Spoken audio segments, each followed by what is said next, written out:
This recording is protected by copyright. No part may be reproduced without the prior permission of the University of South Australia.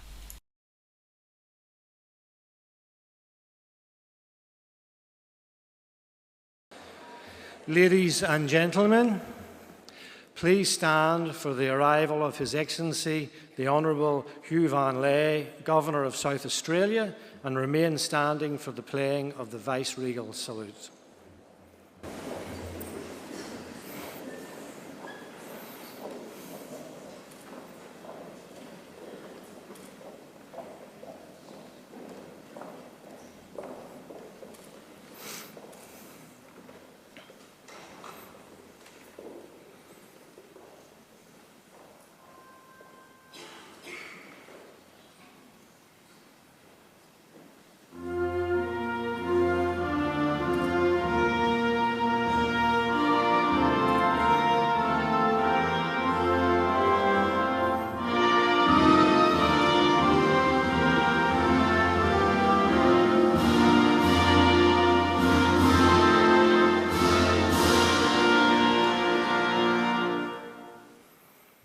Thank you. Please be seated. As Chancellor of the University of South Australia, I am pleased to commence the proceedings of the 2016 Annual Hawke Lecture under the auspices of the Bob Hawke Prime Ministerial Centre. Firstly, I would like to invite Uncle Lewis O'Brien to give the Ghana welcome.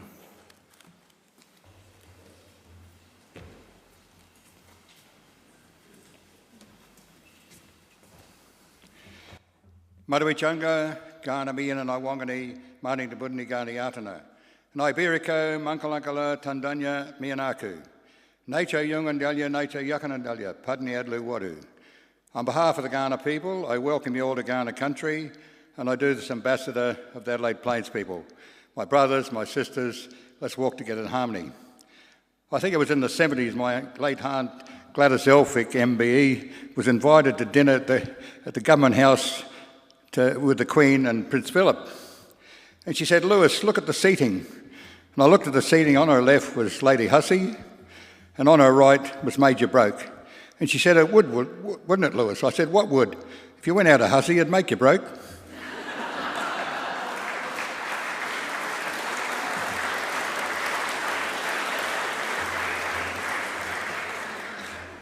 Thank you, Uncle Lewis, for sticking to the script. I would like to acknowledge His Excellency, the Honourable Tutu van Furth, Governor of South Australia and Patron-in-Chief of the Hawke Centre, the Honourable Bob Hawke, former Prime Minister of Australia, our Speaker, the Reverend Canon Mpho Tutu van Furth, Professor David Lloyd, Vice-Chancellor of the University of South Australia. I would also wish to formally note the following distinguished guests: the Honourable Sir Eric Neil, former Governor of South Australia and patron of the Hawke Centre, and Lady Neil; Hawke Centre patron, Professor Lucia O'Donoghue; other members of state and federal parliaments, and members of the Council of the University of South Australia and senior staff. Ladies and gentlemen, distinguished guests all, we are delighted to welcome you here tonight. In 1997, the University of South Australia established the Bob Hawke Prime Ministerial Centre, recognising our first South Australian Prime Minister, the Honourable Bob Hawke. We are very pleased to see Bob this evening, and I wish to acknowledge his support, not only toward our university, but also towards our state and our nation. In this UniSA's 25th birthday year, I regard community engagement as the most important undertaking for our university, and there is a great deal of energy devoted to this. We have been delighted by the contribution that the Hawke Centre has and continues to make to this effort. The Hawke Centre is committed to delivering a diverse programme of events and exhibitions throughout the year, which reflect their fundamental themes of strengthening our democracy, valuing our diversity, and building our future. I would like to take this opportunity to thank our national patrons and our international patron, Mary McAleese, for their endorsement of the Centre. To those of you who have not attended previously, the Annual Hawke Lecture makes a national contribution to ideas and knowledge worthy of influencing our future. We have shown all 18 past lecturers on our screen tonight to remind you of the calibre of this lecture programme.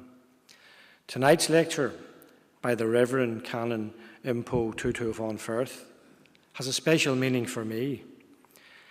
I grew up in East Belfast during what we Irish so euphemistically call the Troubles. I lost family and friends to the bomb and to the bullet, and but for the influence of a very fierce mother, my education could very well have been in the H blocks of Her Majesty's Prison the Maze rather than the University of Warwick. And it has taken the passage of time and the tyranny of distance to somewhat soften my hardwired feelings of distrust. How much harder must it be for an unemployed man or woman whose whole life view is contained within the narrow streets of working-class Belfast or Derry, or the fields and lanes of South Armagh? So I'm especially interested in the notion of forgiveness as the only way forward. But back to business in hand. As we are recording this lecture, please switch off phones to silent, but feel free to join the Twitter conversation using hashtag AHL 2016. AHL, I say that slowly, 2016. As well as those attending tonight, many more will be viewing the presentation online. It will also be published on the University's Hawke Centre website and broadcast through Radio Adelaide and Radio National's Big Ideas. The lecture publication will be sent to opinion leaders and policy makers across Australia. I would now like to ask our Vice-Chancellor, Professor David Lloyd, to formally introduce our 19th Hawke Lecturer, the Reverend Canon Mpho Tutu van Furth.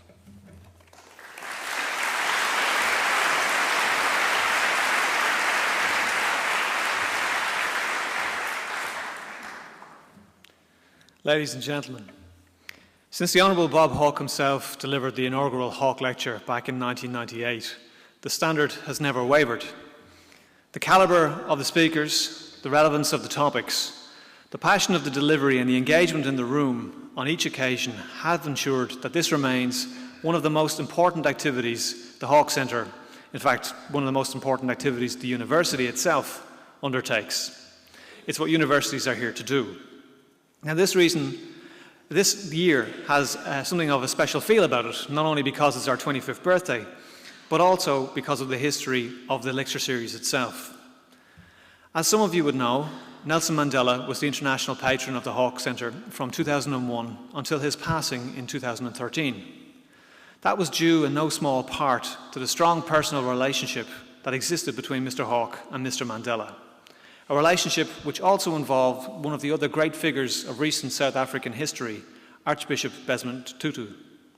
And now we're able to take that relationship into a new generation by welcoming Archbishop Tutu's daughter, Mpho, to the university in a formal capacity. The other reason is the topic of tonight's lecture, forgiving, the only way forward. There's possibly no more pertinent issue in the world today, even here in Australia, which is in so many ways still one of the very lucky countries. I wonder how much more a little more forgiveness, a little more acceptance could influence the big issues that divide us, and in so doing change the course of our history and the development of our modern society. I know what Archbishop Desmond Tutu's answer would be to that question. It was his firm belief that forgiveness can be learned, that we all have it in us to forgive, just as we all have it in us the capacity to do good. And that spirit has passed on to the Reverend Canon Mpho Tutu van Furth. She very much is her father's daughter. I know she often gets asked what it's like to have such a man as her father. One of her responses that I particularly like is, "It is great to have your best role model close to home." And let me give you a little more formal background on Mpho. The youngest of Desmond and Leah Tutu's 4 children, she's an ordained Episcopalian priest and holds a Master of Divinity degree from the Episcopal Divinity School in Cambridge, Massachusetts. Active in many charitable causes, she's an experienced preacher, teacher, facilitator, and as we will hear tonight, an inspiring public speaker. Among numerous roles, formally, she was for 5 years the director of the Bishop Desmond Tutu Southern African Refugee Scholarship Fund of the Phelps-Stokes Fund, a programme which provides scholarships to refugees from South Africa and Namibia to study in the United States.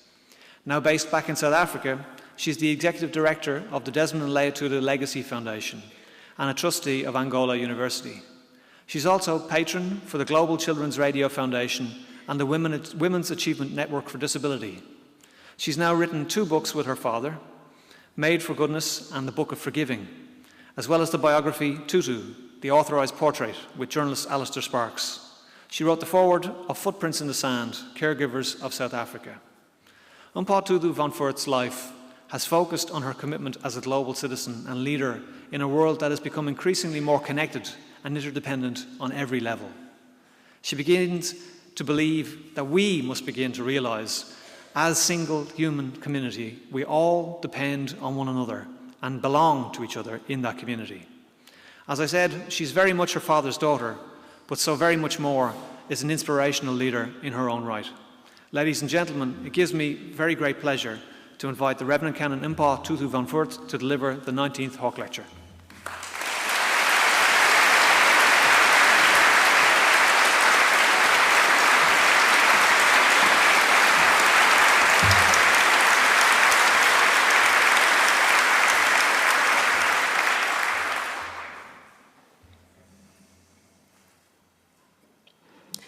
The TV screens are full of Florida. How dare you talk forgiveness now?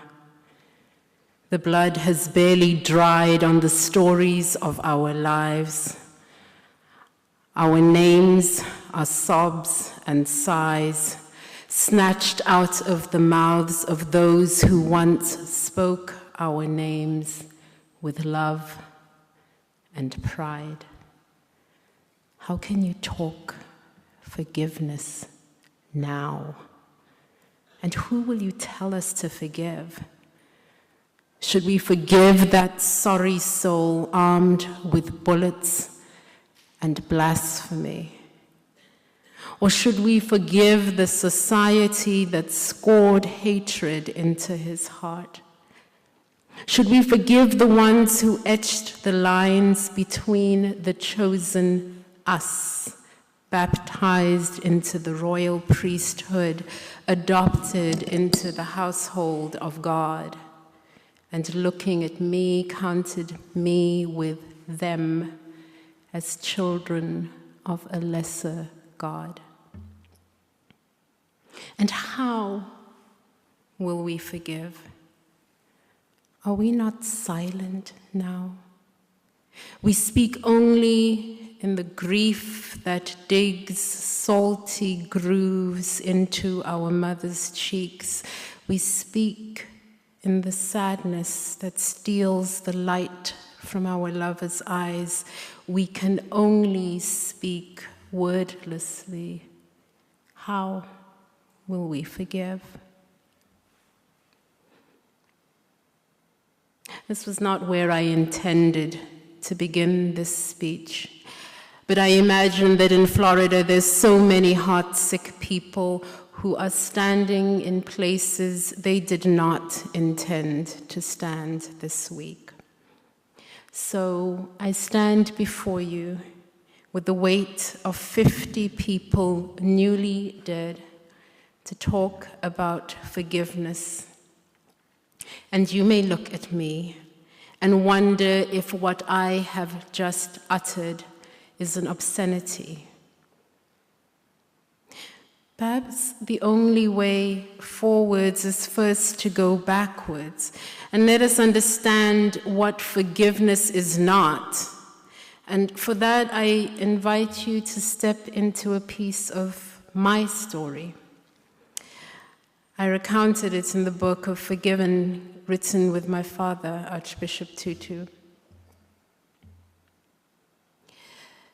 In an instant, life can change. For me, that instant was April 2012. Looking back, I still can't describe my own feelings fully, nausea, disgust, fear, confusion, and grief overwhelmed me. Our housekeeper, Angela, lay on the floor of my daughter's bedroom. The blood from her brutalized body pooled around her. Yes, the medics confirmed shortly afterwards. She was dead. She had been dead for some hours. The days and weeks that followed were a blur of life upended. The blood and the body are gone, but the event continues to reverberate in our lives. We miss her. In a few short months, she had made her mark on our lives. Her quirks and her kindness had become part of our story and our family. Her laughter had filled our home. Her strange turns of phrase had become part of our language. Her absence is sad and scary shadow, weeping and nightmares, terrors and sleeplessness, brittle silences and nerve-shattering sounds. All of these have become part of our new reality. The home we had shared is no longer home. We cannot live there. Was anything stolen? The young policeman asked. A life was stolen. No, more than one life. There was one dead body, but so many lives were changed unalterably, snatched away, stolen. So many lives and one happy home gone. Sometimes I feel sad for the murderer, unutterably sad. At other times I feel angry. How could anyone be so vile? How could any person be so brutal? Why Angela? What harm had she done anyone? How dare anyone violate my home? There are moments when the anger turns to rage, and there are moments when I want to strike back. There were moments when I couldn't imagine forgiving the murderer. He had killed my friend. He had robbed Angela's 2 children of their mother. He had stolen the safety of our home. He had painted mayhem across my children's lives and unutterably altered mine. How could I ever forgive him? How would I ever find the strength to forgive him? And so, the first thing that forgiveness is not. Forgiveness is not weakness. Genuine forgiveness cannot be compelled or coerced. It can only be offered or given. It is the gift of the injured party, and it is what frees the victim from the perpetrator. I did forgive the man who murdered Angela. He has a name, Olwetu. He will pay the price that society exacts for his crime, because forgiveness does not subvert justice. He is in prison now, but I have forgiven him, and so I am not chained to him. I am free. Forgiveness is not weakness. Forgiveness does not subvert justice. And forgiveness is not forgetting. In the weeks and months after Angela was killed, I was held in the arms of a loving community. With family and friends, we told and retold our Angela stories. We spoke of what we remembered, what we missed. We told our fears and losses in all their searing pain. We told them again and again. We wanted to remember. We didn't want to forget. through the age-long trial, we remembered. And we remembered the young man, Oluetu, and how he had been in our home. We remembered that he and Angela had shared a birthday, and we had shared their birthday cake for breakfast at our dining table. And it was only by remembering that full truth of him, that full, round human being, that I could forgive. Forgiveness is not forgetting, and forgiveness is not weakness. Forgiveness does not subvert justice. Forgiveness is not quick. Some hurts take longer than others to heal. My father struggled for half a lifetime to forgive his father's violence. Oh, for his own joy and for his own peace of mind, my father wanted to forgive. He knew all the reasons for forgiving, knew that it was good for his health and well-being, knew that it was good for his spiritual and psychic peace. He knew all of those things. The theory was all right there at his fingertips. But no one had ever shown him the toolkit. And that was what our book was. Our book of forgiving as a toolkit and a companion on that forgiveness journey. It comes out of the brilliance of my father's mind, who is an incredible mind and an awful artist. But he can do two circles, and so he drew two circles to explain the process of forgiveness to me. And that was the foundation of our book of forgiving. So forgiveness is not forgetting, it is not weakness, it does not subvert justice, and it is not quick. It doesn't matter the quantum or the scale of the affront to be forgiven. It doesn't matter if the hurt is a lover's tiff or an international incident. The path to reconciliation is always the same. We can break down forgiving into bite-sized pieces and begin from wherever we're standing. Tell the story. Name the hurt. Grant forgiveness and renew or release the relationship. Tell your story for as long as you need to. Name your hurts until they no longer pierce your heart. Grant forgiveness when you're ready to let go of a past that cannot be changed. Reconcile or release the relationship as you choose. And over again, life will offer us the choice. Do we retaliate and inscribe hurt on hurt, grinding out that cycle of revenge?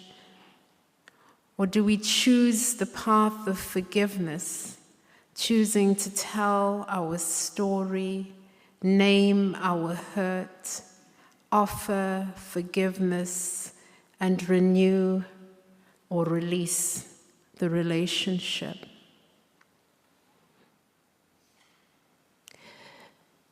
The response to hurt is universal. Each of us will experience sadness, pain, anger, or shame, or a combination of any or all of these.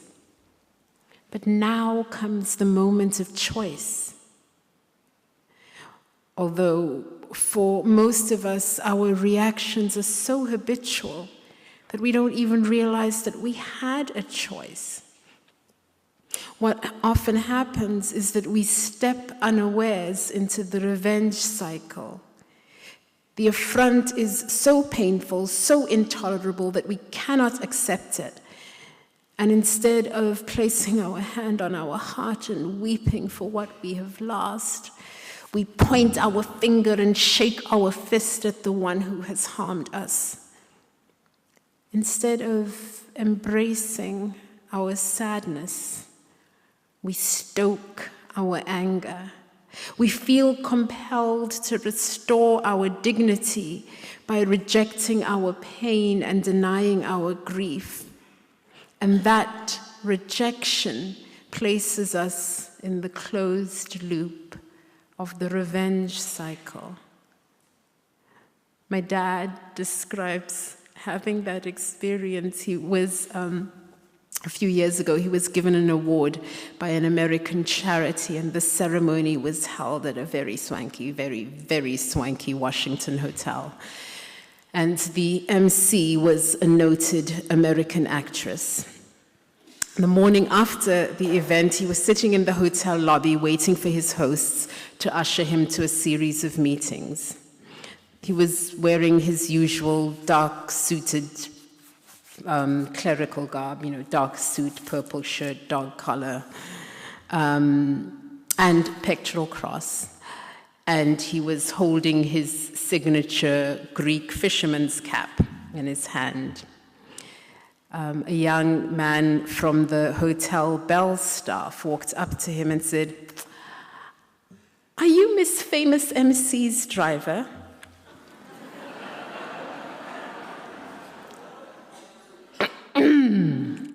Well, so, before he fully registered the question, he said he felt demeaned and offended, and his thoughts just rode that tide of feelings.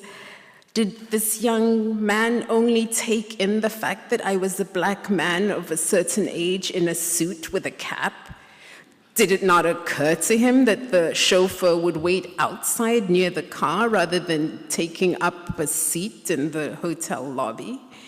Were I white, would he have posed the same question? His dignity was certainly assaulted. And he admitted to me that his initial reaction was to want to strike back. I wanted to haul that insolent boy down to his manager and take him down the peg or two that he had taken me down. I wanted to push away my sense of affront. He didn't want to admit that that question had landed in a sad, vulnerable place and that it stung. When we can't admit our own woundedness, we cannot see the other as another wounded person who has harmed us out of his or her ignorance, pain, brokenness. We have to reject our commonality. We move along the revenge cycle to rejecting our shared humanity. Without the recognition of our shared humanity, the bond between us frays, the social fabric tears, and it's then a very short step to demanding revenge. To buy back our dignity, we think we must pay back in kind. We retaliate, and retaliation in turn leads to more hurt, more harm, more loss, which keeps that revenge cycle going without end. There are families, tribes, and nations that have been trapped in this cycle for generations. A generation ago, the people of our planet were engaged in a process of massive socio-political and economic flux, finally ready to move on, as it were, from the devastating consequences of World War II and the Cold War that followed. The guns fell silent on the battlefields of Angola, Cambodia, Nicaragua, Afghanistan, where proxy ideological wars between those supporting East or West, communism or capitalism had raged for decades. The Soviet Union fragmented, as did Yugoslavia and Czechoslovakia. The Berlin Wall fell, apartheid crumbled. It seemed that just about the only constant was the world's unwillingness to impose justice in the Holy Land. It was a new age of promise and hope. It was a new world of justice and fairness. It was an era of renewal and reconciliation. It was a time of rediscovery of ourselves through acknowledging each other. We learned a new Russian word, glasnost, which technically means openness, but to the English speaker's ear almost rhymes with gladness. The world was on a fantastic transformative journey, though not without potholes and speed bumps and engine failures along the way. For the peoples of Chechnya, Serbia, and Croatia paid particularly steep prices. And at the southern tip of Africa, battered by 350 years of colonial and apartheid dispossession and racial prejudice, change was in the air too. We in South Africa had a few very important advantages. Maintaining the apartheid status quo was no longer an option. Besides issues of morality and ethics, change was a necessity because the country was internationally isolated, bankrupt, and no longer able to maintain what the government termed law and order on the streets. Former protagonists agreed to sit down and plot a better future together, to work towards a democratic election, to accept the outcome of the election, and to effect the transfer of power to the democratically elected party peacefully, and then to establish a government of national unity.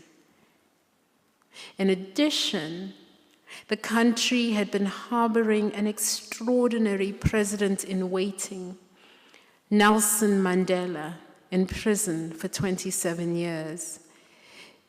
He was the symbol at the head of an extraordinary non-racial leadership collective that included some of the men with whom he had been imprisoned and some of the women who had waged the long anti-apartheid battle beyond the prison walls.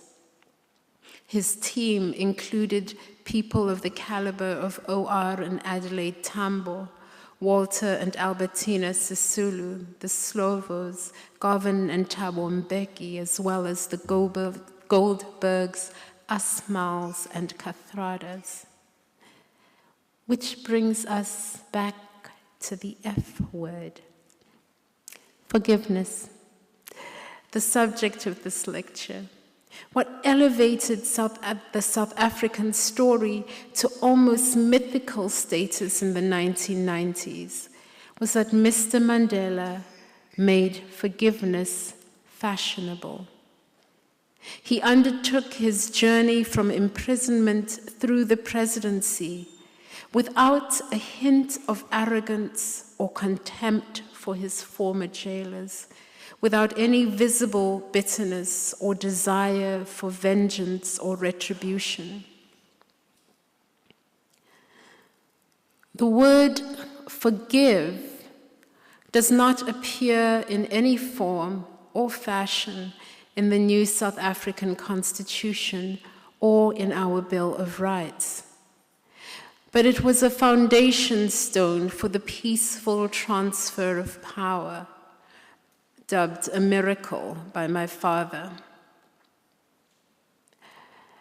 And the spirit of forgiveness underpinned our Truth and Reconciliation Commission that was to follow.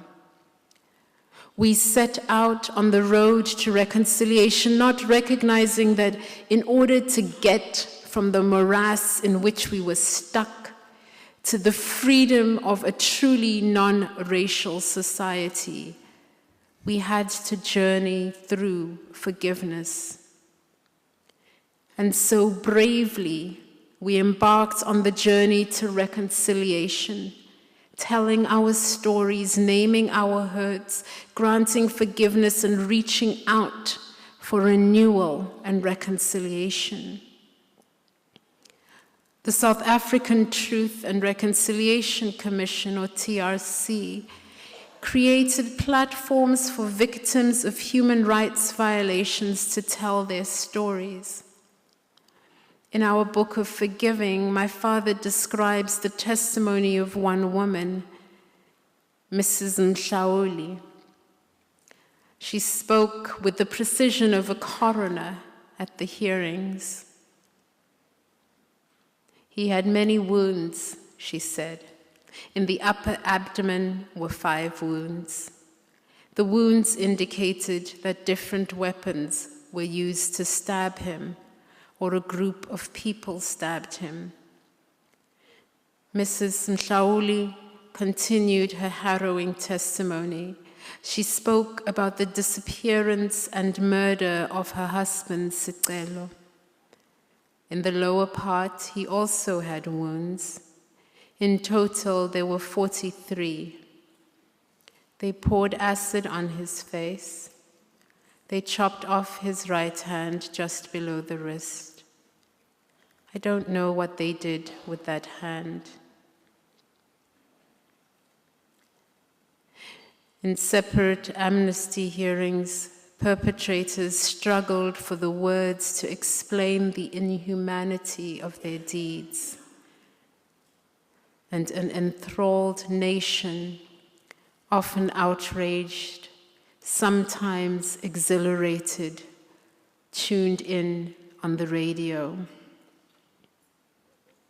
Those hearings were the centerpiece of our healing project. Grueling and gruesome and terrifying, but also illuminative and restorative, and on occasion, quite glorious. What we were doing was publicly laundering the filth of our colonial past. The Commission, in effect, erected a giant mirror, and the diabolical reflection of our past shocked us all. We were all victims in our own ways. And from the ashes of division, we were igniting common cause.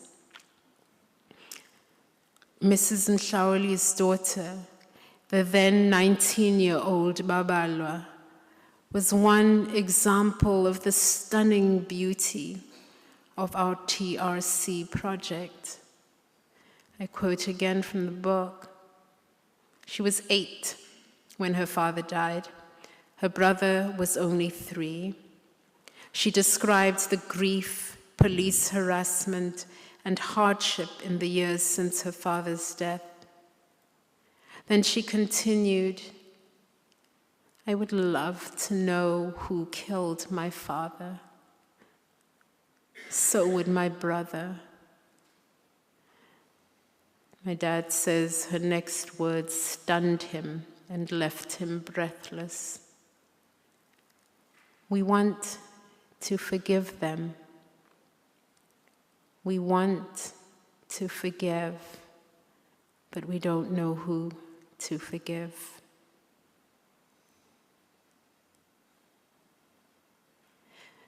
We were blessed We were blessed at that time of our critical need with amazing people.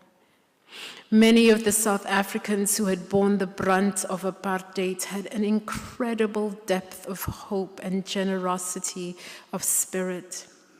And we had this otherworldly president whose government introduced policies that promised to turn the racially skewed South African resource landscape on its head. We were the world rugby champions.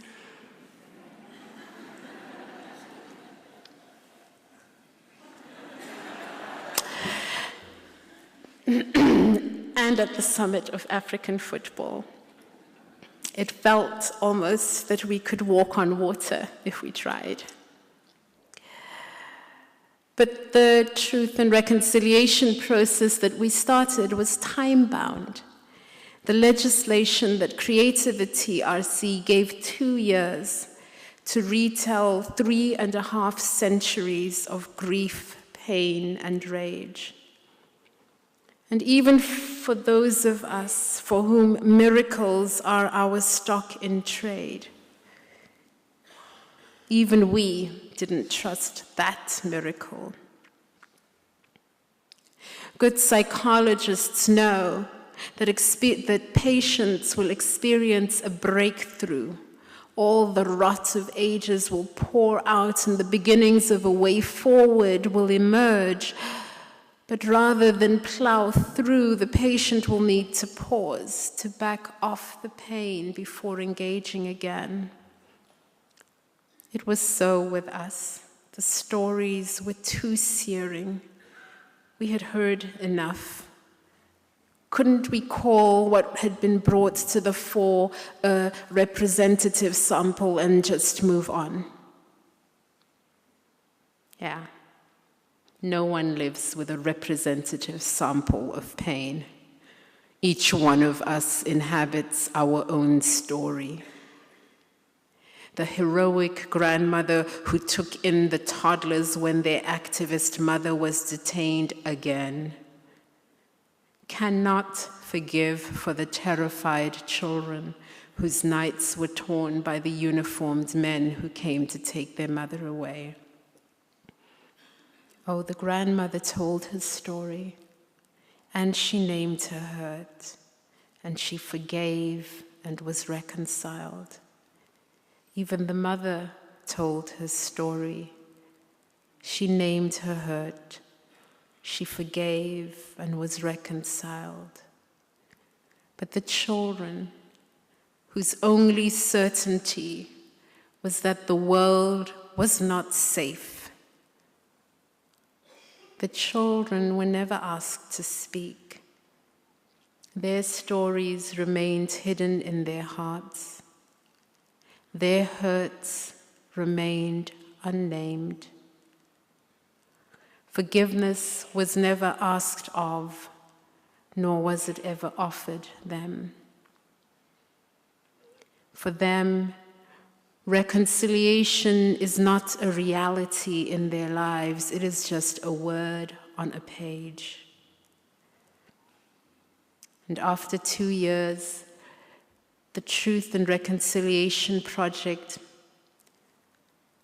halted or faltered. We had started to tell our stories, but there are stories yet to tell, and we were in such a headlong rush to reach reconciliation and be done. And so rather than walking the path, telling the stories, naming the hurts, offering forgiveness, and then renewing and reconciling our relationships, we tried to leap from the sample stories to universal reconciliation, ignoring the crucial steps in between.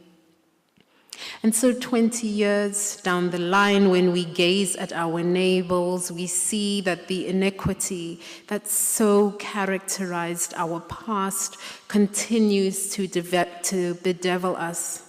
And we're still battling to upstage Australia on the cricket field. So We're circling back to tell our stories. And this time we name the hurts. Yes, sure, our middle class has become more racially inclusive, but the poor are overwhelmingly Black. A disproportionate number of Black kids are unemployed, and Black women fare even worse. The gap between rich and poor is obscene, said to be among the highest on earth. We have only just begun to note and name the ways apartheid touched and damaged all of us. It is only now that we really see that unspoken, unforgiven, and unreconciled, the violent trauma of oppression reverberates from generation to generation. We thought that when the report of the commission was handed in, our work was done. In fact, our healing journey had only just begun. And so, whereas 10 and 20 years ago, our story reflected the hope and promise of our peaceful transformation and was an example to the world, these days we dine out with more humility. Our story has developed. It is more nuanced. Yes, it has taken some disturbing twists. But then, of course, many of us are still working towards achieving the happy ending, the true reconciliation. We're working towards that end, and we shall never give up. At the Desmond and Leah Tutu Legacy Foundation, we've launched a program we call Youth at Work.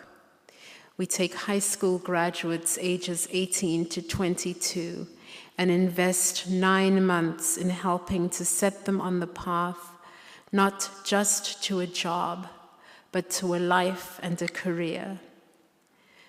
70% of those who we take in are young women. Most of them are Black, and they come from all over the city.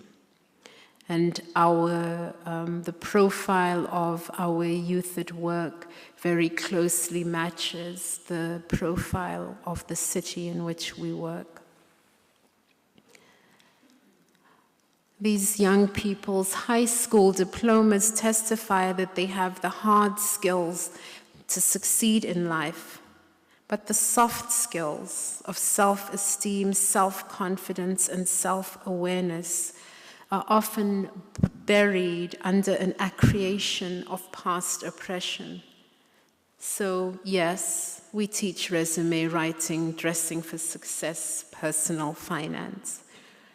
But we also invest 3 months in helping them to craft their autobiographies into an individual education plan with benchmarks, goals, tasks, and targets. Might be God calling, you better get that.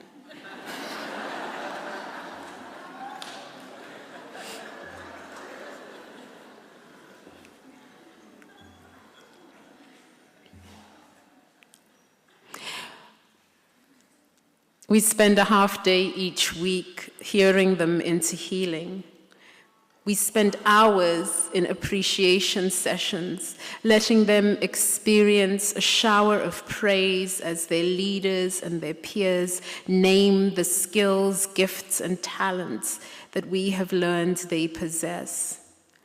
Week by week, we create the balm that will heal the hurts that our society has hurled at them. We remind them that they are not defined by their race, limited by their class, hamstrung by their gender, confined by their religion, or restrained by the house they live in. Even though each of those is a legacy of our apartheid past. We name the hurts that prejudice has inflicted so that we can face them down and conquer them? Has our transformation and reconciliation process failed? Oh no, I'd say no. And I venture that the next president of the United States agrees. So this is what Hillary Clinton had to say.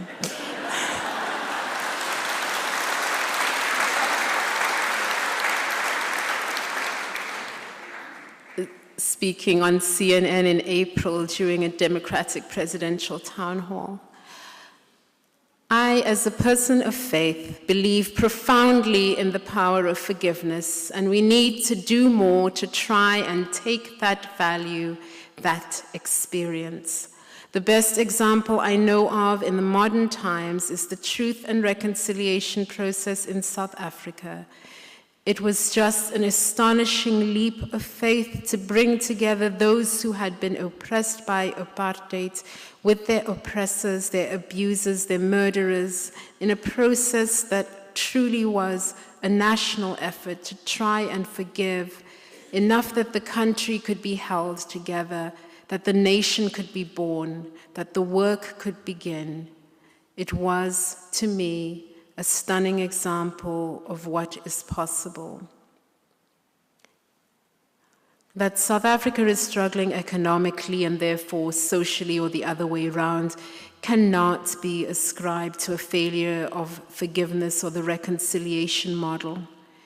It reflects the length of a journey required to reach our desired destination and the caliber of our leaders. And by our desired destination, I do not mean South Africa's alone. Mrs. Clinton, in her town hall speech, went on to lament the angry discourse that characterized this year's US election season, in comparison to the reconciliatory discourse that characterized South Africa in the 1990s. As my dad has often said, I quote him a lot, anyone who knew the situation on the ground in South Africa in the 1980s would have found it virtually unbelievable that we could settle our political differences peacefully. And if we could manage it in South Africa of the 1980s, we can manage it anywhere. As human beings, we have more in common than our leaders have usually let on. We are all born to love. When we receive blood transfusion, what we receive is selected according to type, not to race, not to religious persuasion, not to gender, not to age. We are naturally compassionate. We have developed the abilities to reason, to persuade, to consider, and forgive. And the overwhelming majority of us crave peace and security for ourselves and for our families. And yet when we look at the global village today, we see inequity and insecurity all around us. We are hurtling towards the environmental precipice on a tidal wave of consumptiveness and exploitation. We spend billions of dollars per year on things such as weapons and searching for new fossil fuel deposits we know we'll never be able to use, while millions of our children don't have enough to eat, receive inadequate education or health care, and die preventable deaths. Fixing these kinds of systemic problems is going to require humanity to take a leap into the unknown, doing for others instead of for ourselves. It is going to require unprecedented dedications to such notions as common cause and mutual benefit that we can all conceive of in our local context, but have never attempted to practice across the world. The struggle for the dignity of a better life of marginalized South Africans mirrors the struggles for dignity of Indigenous people in Australia, in Canada, in Myanmar, in Palestine, indeed throughout the formerly colonized world. We have developed amazing tools to communicate seamlessly, but we've grown so far apart as peoples and nations, and so separated by the razor wire of our ideologies, classes, cultures, genders, and religion, that we no longer know how to speak to each other, how to settle our differences without resorting to violence. Too many of us are guilty of believing that there is no common cause. When we see photographs showing the suffering of the people of Syria or Iraq or Libya, we look away. They're far away. They're not members of our family or tribe. Their struggles are not our struggles. They don't have the same rights we have. When we see blockbuster movies, the bad guys seldom look like us. They used to be Russians or Indigenous Americans. Now many of them are Muslim. When we say the word terrorist, what picture comes to mind? When asylum seekers turn up at our door, our first instinct is to push them back into the sea. Their problems are not ours, we say. We've worked hard for what we've got. We'd rather use our money to pay for guns to shoot them than for bread to feed them. And so we steel our hearts and harden our minds and positions and grow further apart and feel more insecure and spend even more money on defense, because perhaps that will allow us to sleep more peacefully at night and perpetuate the cycle of violence. I don't believe there are military solutions anymore. The notion of the strong pulverizing the weak into submission on the battlefield will be as incomprehensible to the next generation as the tactics used in the Crimean War are to ours. The battlefield has shifted into our suburbs and cities and into our minds. If the mountain of ordnance that has rained down on Afghanistan and Iraq over the past 10 years has proved anything, it is the futility of trying to defeat an ideological foe with guns and bombs. Where does the killing end? Or is it our lot to live lives of eternal vigilance, insecurity, and fear? Yes, making peace is infinitely harder than making war. But just imagine if the United States had responded to the 9/11 attacks introspectively and had asked, what have we done that created the conditions for people to hate us so much? What elephants are we responsible for bringing into the room?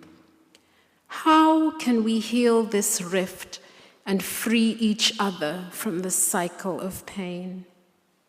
Yeah, much easier to pick up the phone and place another order at the armaments factory. Last November in Paris, gunmen and suicide bombers killed 130 people. Imagine if France had responded with a national discussion about identity and inclusivity, rather than by bombing the hell out of Syria.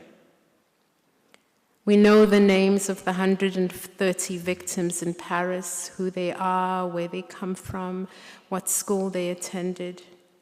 We don't know how many innocent Syrians were killed in retaliation. We don't know their names, and we can't tell how many Syrians will become active combatants in the cycle of violence as a consequence. But the culture of compassion doesn't just need to take root far away. It must be planted in each of us. Oh, we must be careful with our words. Hurtful words may not be forgotten, but they can be forgiven. And we must all strive to be careful with our actions.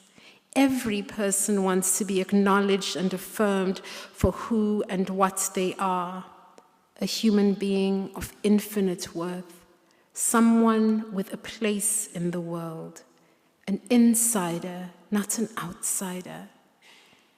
We can't violate another person's dignity without violating our own. Violence, whether in words or deeds, only begets more violence. Violence can never engender peace.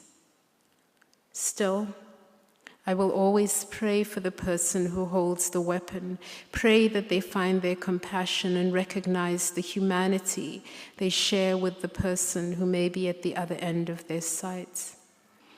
Henry Wadsworth Longfellow said, "If we could read the secret history of our enemies, we should find in each man's life sorrow and suffering enough to disarm all hostility."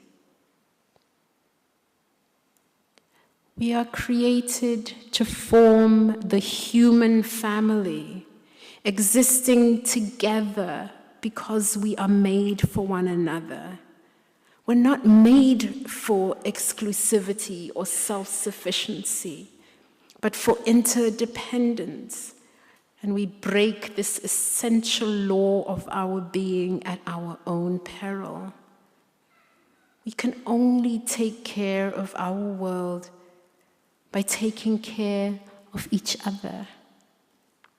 It's as simple and as difficult as that. What the world needs, and what South Africa had for a bright, shining moment, are leaders with the courage to embrace real peace, with the courage to look their enemies in the eye and ask not, "What have you done?" or "How dare you do it?" but "What can we do collectively to fix it?"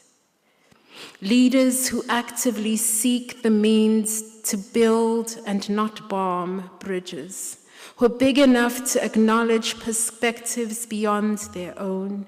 Leaders with the courage to gaze into the mirror and see themselves as others see them, which is not necessarily, as the mirror on the wall would say, the fairest of them all. We need leaders with the stamina to endure long journeys and flat tires. We need men and women with the grace to seek forgiveness from others and the strength and power to forgive. We need leaders who will serve all their people, all people. Servant leaders who understand that business can't carry on as usual, not just because it's wrong, but because we're skating dangerously close to the edge of a precipice. And if we're unable to find the means to embrace the love and compassion with which we are all born, if we do not have the courage to foster the forgiveness we so desperately need, we shall disappear over the edge. Forgiveness is not weak. Forgiveness does not subvert justice. Forgiveness is not easy. Forgiveness is not forgetting.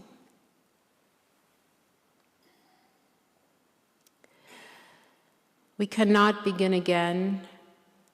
We cannot make a start as though the past has not passed, but we can plant something new in the burnt ground. And in time, we will harvest a new story of who we are. We will build a relationship that is tempered by the fire of our history. You are a person who has hurt me. I am a person who has injured you. And knowing those truths, we choose to make something new. So forgiveness is my back bent to clear away the dead tangle of hurt and recrimination and make a field that is fit for planting. And when I stand to survey this place, I choose to invite you to sow seeds for a harvest of compassion. Thank you.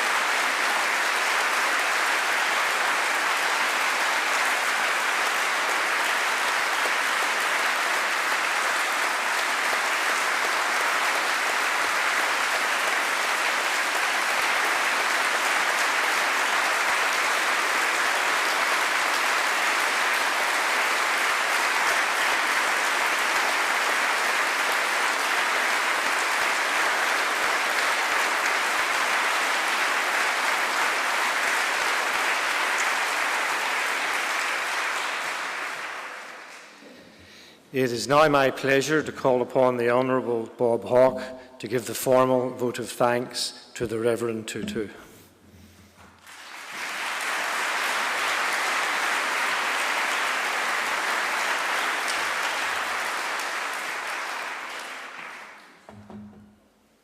Your Excellency, Chancellor, Vice-Chancellor, dear friends, we have indeed tonight all been extremely privileged.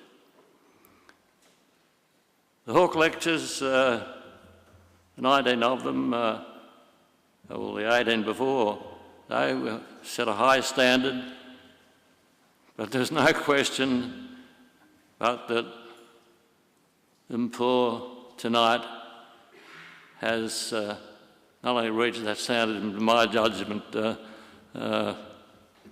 set a new high bar.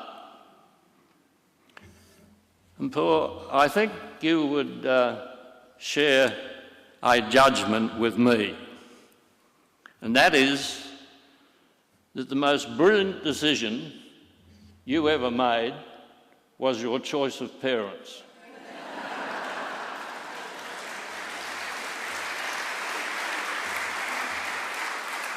It was certainly the most brilliant decision I made. And I was extremely fortunate. My mother, a teacher, dedicated to education, a woman's liberationist ahead of her time. And my father, who said many things to me that stayed with me, but none more than this statement, Mpho.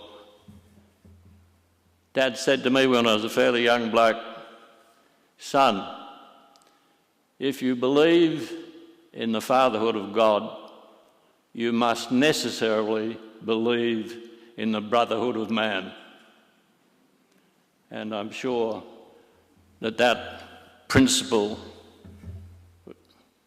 is one that you would recognise at the heart of your father's belief and motivation in life.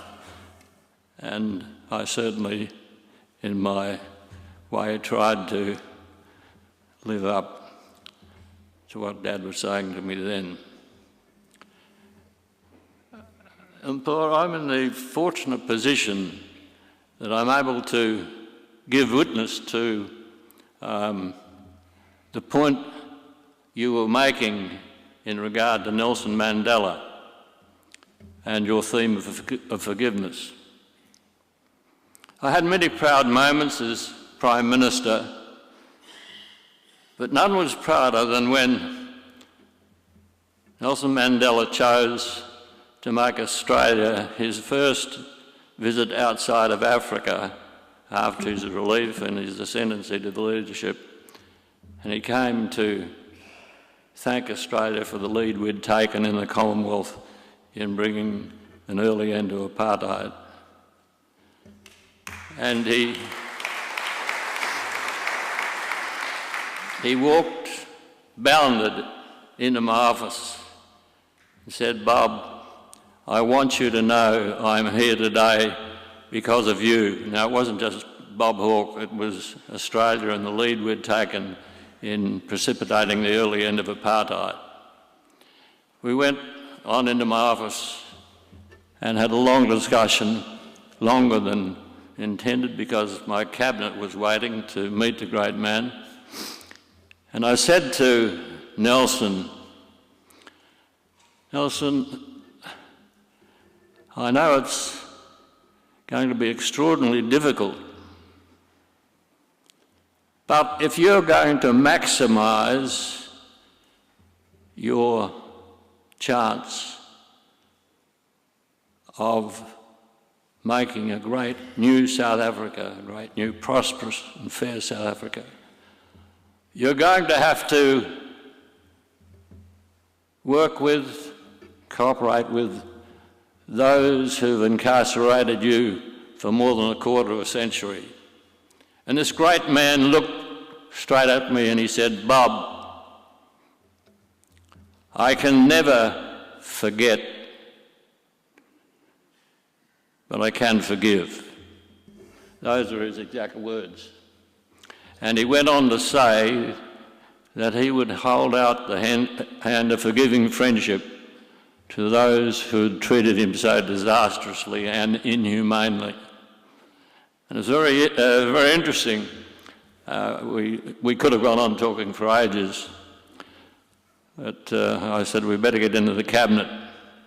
And the cabinet was lined up. He was sitting one side, I was sitting one, and on the side opposite him had a whole lot of his fellow South Africans who travelled with him, black South Africans.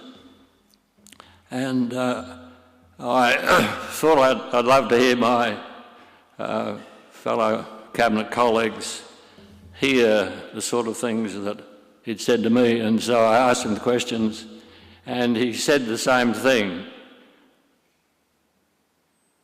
"I cannot forget, but I'll forgive and I'll work with them." And it was very interesting. I was looking across, and there were a lot of black heads that were not expressing full agreement, if I can put it that way. But such was the strength, the character of this marvellous human being that, as Mpho has so eloquently spoken with us,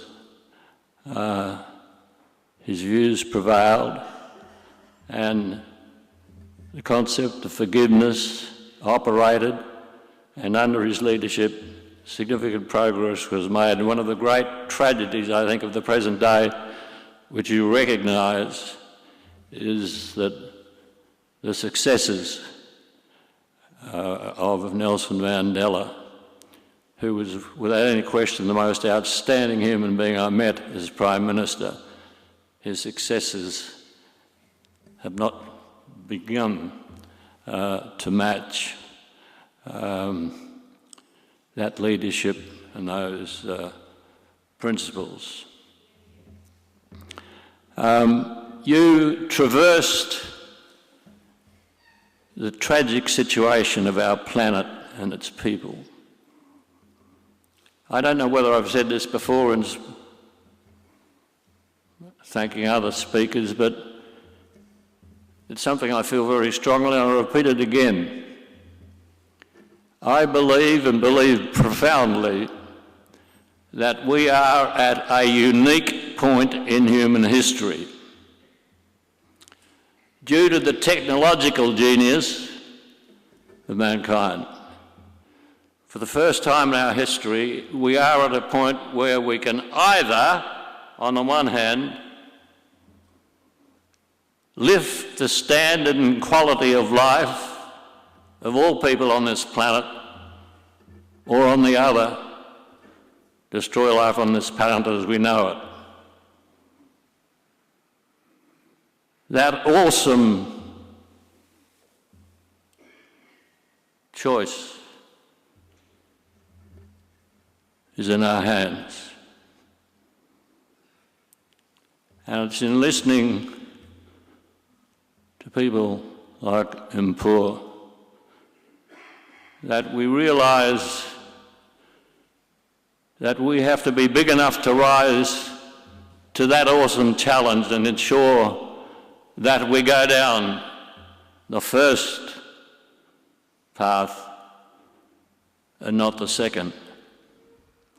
It requires leadership, it requires participation, and it requires also, as Mpho has emphasised so strongly and repeatedly, it requires forgiveness.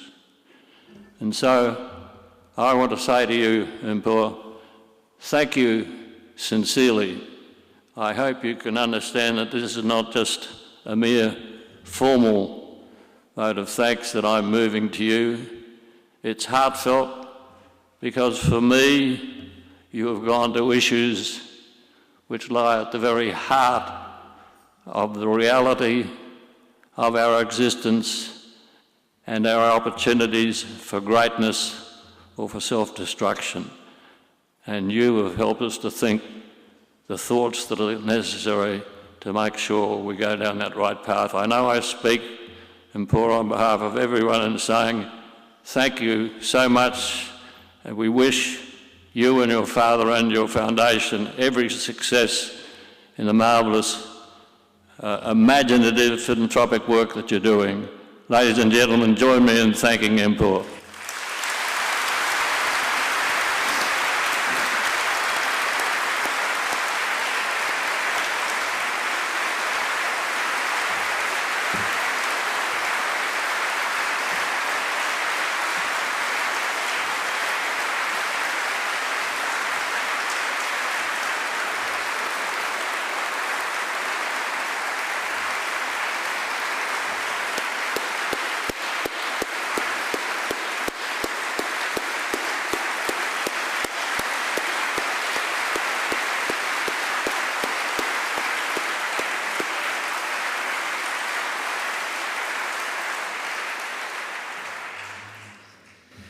Before bringing tonight's proceedings to an end, I'd like to repeat that a broadcast and video of this lecture will be placed on the University Hawke Centre's website, and it will be broadcast at a later date by Radio Adelaide and Radio National's Big Ideas.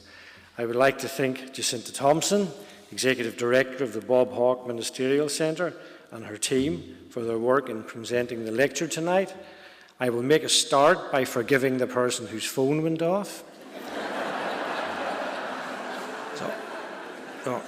Thank you all for coming, and please now stand for the departure of His Excellency the Governor of South Australia.